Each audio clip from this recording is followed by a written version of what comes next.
Nagbabalik na naman tayo sa pagtuklas ng nakakamanghang phenomenon sa mundo. Kung gusto mong malaman ang buong detalye, keep on watching. Ang bansa na hindi nasisinaga ng araw? Bago ang lahat, mag-like, mag-subscribe, at i-hit ang notification bell button para updated ka sa aking mga susunod na videos. Maraming salamat. Ang lahat ng bansa sa buong mundo ay may 365 na gabi bawat taon. 366 naman kapag leap year.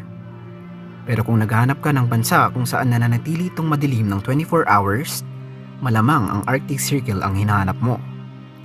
Doon, ang araw ay hindi sumisikat ng ilang buwan sa taglamig.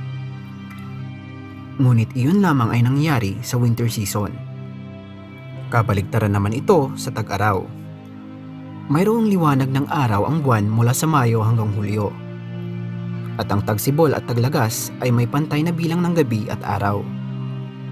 Kapareho sa iba pang mga latitude. Matatagpuan ang bansang ito na may layong 200 miles north ng Arctic Circle, Tromsø, Norway. Ang bansang ito ay kilala dahil sa pagkakaiba-iba ng sinag ng ilaw na nanggagaling sa araw o ang tinatawag na light variation sa pagitan ng kanilang weather seasons. Ang phenomenon na ito ay tinatawag na polar night na nangyayari lamang sa mga northern regions. Ang polar night ay tumatagal mula November hanggang January. Ang araw dito ay hindi na sumisikat sa kanilang bansa sa nasabing buwan. Ang mga ilang araw ay unti-unti ding tumatagal o humahaba sa period ng kanilang midnight sun. Ang ibig sabihin ng midnight sun ay ang araw na makikita sa hating gabi tuwing summer sa Arctic o sa Arctic Circle. Pagkatapos ng kanilang midnight sun, ang mga araw o days ay unti-unti ring umiikli hanggang sa paglipas ng kanilang polar night. Ang cycle na ito ay mauulit muli sa susunod na taon. Ang kabaligtaran naman ng polar night ay polar day. Kung ilang oras ito tumatagal ay nakadepende kung gaano kakalapit sa North Pole. Ibig sabihin, hindi ka literal na makakaranas ng pitch black o kadiliman sa loob ng 24 hours. Kahit na halos ng mga araw ay nangyari ito. Mayroon ding mga oras na nagbabago ang kulay ng atmosphere sa bansa. Tinatawag nila itong blue hour dahil nagkukulay deep blue o saturated na asul ang kanilang kapaligiran na nagre-resulta sa napakagandang refleksyon ng Arctic lights, lalo na sa kanilang mga lakes. Ang Arctic light na ito ang isa sa naging spot para sa mga turist sa bansa. At tinarayo na rin ito taon-taon. Ang Arctic Lights ay mas kilala bilang Aurora Borealis. Tinatawag din itong Polar Lights, Northern at Southern Lights. Ito ay isang natural na light display sa kalangitan na nangyayari lamang sa mga mayroong high latitude regions. Ang Aurora Borealis ang resulta ng disturbances sa magnetosphere na gawa ng solar wind.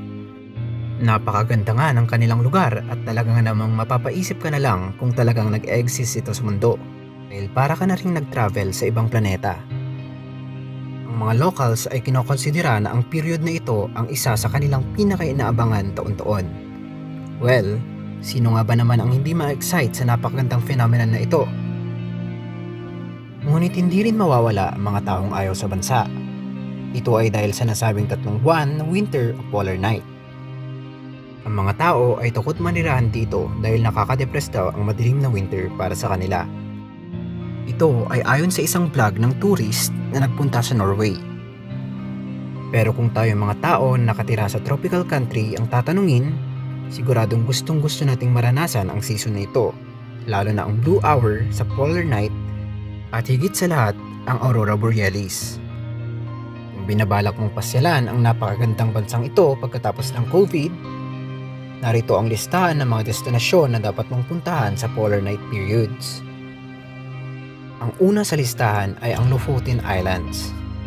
Pangalawa ang Tromsø. Pangatlo, Hammerfest. Pang-apat, North Cape. Panghuli ang Longyearbyen. Hindi ko alam kung na-pronounce ko ito ng tama dahil ito ay isang Norwegian word. Maraming salamat sa panonood.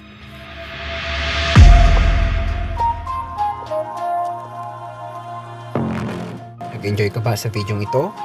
Kung oo, mag-subscribe ka na at i-hit ang bell button para updated ka sa mga ganitong klase ng mga videos na aking i-upload. Ay matututunan ka ngayon sa iReview channel.